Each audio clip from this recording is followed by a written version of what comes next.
Right, gents. Obviously, there are a few things probably you want to talk about from the last race in Austin. It seems to me that the only way that we can be sure the cars can't go quicker by going off is to make it punishing when you do go off. And I know some of you talked yesterday about going back to grass or gravel, but honestly I don't really think that's an option, because the circuits are not designed for that, and we all know the shortcomings of those two things. Grass gets worn away and circuits can never keep it in good condition, and gravel gets all over the track. So those are my thoughts at the moment. Does anyone want to comment on that first of all before we do anything else? Daniel? Yeah, I agree with all of them. I don't think turn 9 is necessary in my opinion. I know we do put fours off, but there's the grass, dirt, whatever there is there, and I don't know. I think we all enjoy making that corner a bit quicker. I mean, it doesn't look stupid in my opinion. If we were to put, you know, the sort of curb we have on the exit of turn 1 in Austria that runs parallel with the track, if you were to put one of those behind the double curb, then I think that would probably deter you from going too far off the track. If you put the white line a bit more to the right, corner 9, then did think about that. There's nothing really to complain, you know. You could do that in a few places, but in turn 9 you could, because you've got grass there and you naturally want to come back off the track. There is a subtle difference between going wide and cutting the corner, but no, I agree. But I had just a question, just on after my pit stop. Sebastian deliberately ran wide out turn 9 and gained a lot of time on the GPS. So, but it had no penalty to it. So we didn't see that on the sector that I was just describing to Felipe. We saw a 0.3 of a second improvement in lap time, but obviously everyone saw it. I mean, it wasn't a secret. If you saw an improvement, that's the advantage. So we saw a 0.3 second improvement on his lap time, which is an improvement. So. Well, that's his lap time, but he didn't gain the time in that corner where he went off. That's the point. Maybe we can send you the GPS because it's massively different. Well, I think it's like 10 k's up through that corner, knowingly. Yes, but if you look at if you look at the actual time he took to go from the light panel before turn 19 to the light panel before turn 20, it was the same.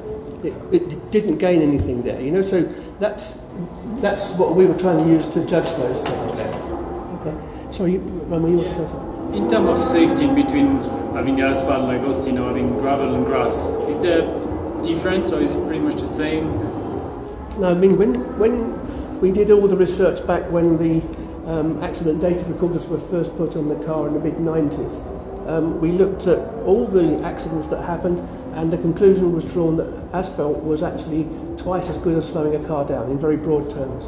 And that's where we started going to asphalt runoff areas. Because generally I think that the tracks that I've got out, grass and gravel are more exciting to drive, like Suzuka. Yes. Because it's just the way it is, you know, if you go wide and you know you're going to be penalised, and those spoon corners being AstroTurf and tarmac is a bit less sexy than it was.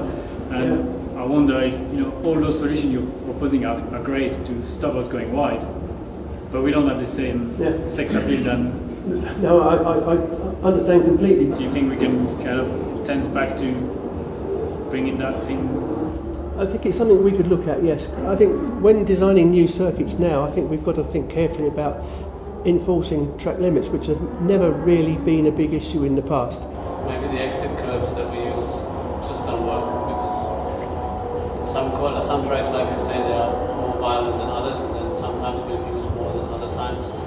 But overall, if you look back to Nürburgring exit curbs where you just sit on the plank, it doesn't damage the car, but it's slower. That would be better, for example. I mean, I'm not saying that's the ideal solution, but maybe the double curb is not the way for us to go, because it gives you... Let's put it about Nürburgring, actually, because some of those curbs are actually, they're quite a lot higher than the track, but they're not sort of grooved, but you don't go up and go up a bit. The ramp is not that aggressive. No. So you can go on them with two wheels, but then if you go further, then you just sit on the plank and then you don't accelerate. So that's why you can go. It's completely safe, but you don't want to because it's slow. That's an interesting point. Whereas the double curves, sometimes it depends a lot what's behind the double curve. Then if you go off, even by accident, not trying even to go faster, then it damages a lot the car. I don't know if it was last year, maybe the year before, there was AstroTurf behind that curve. Yes, there was. Why is that not there anymore? Because of MotoGP. Even in a slow corner? Yeah, I mean, they're quite robust about that, but I think all we need to do there, we could easily put one of those sausages like on the exit of Turn 1 in Austria, and I think that would make it slower, wouldn't it? Do you think? Or not? I thought the Astro was fine. Yeah, it was, but I mean, we I'm really surprised it's a problem. we can't use it anymore. Okay, anything else then, gentlemen? No?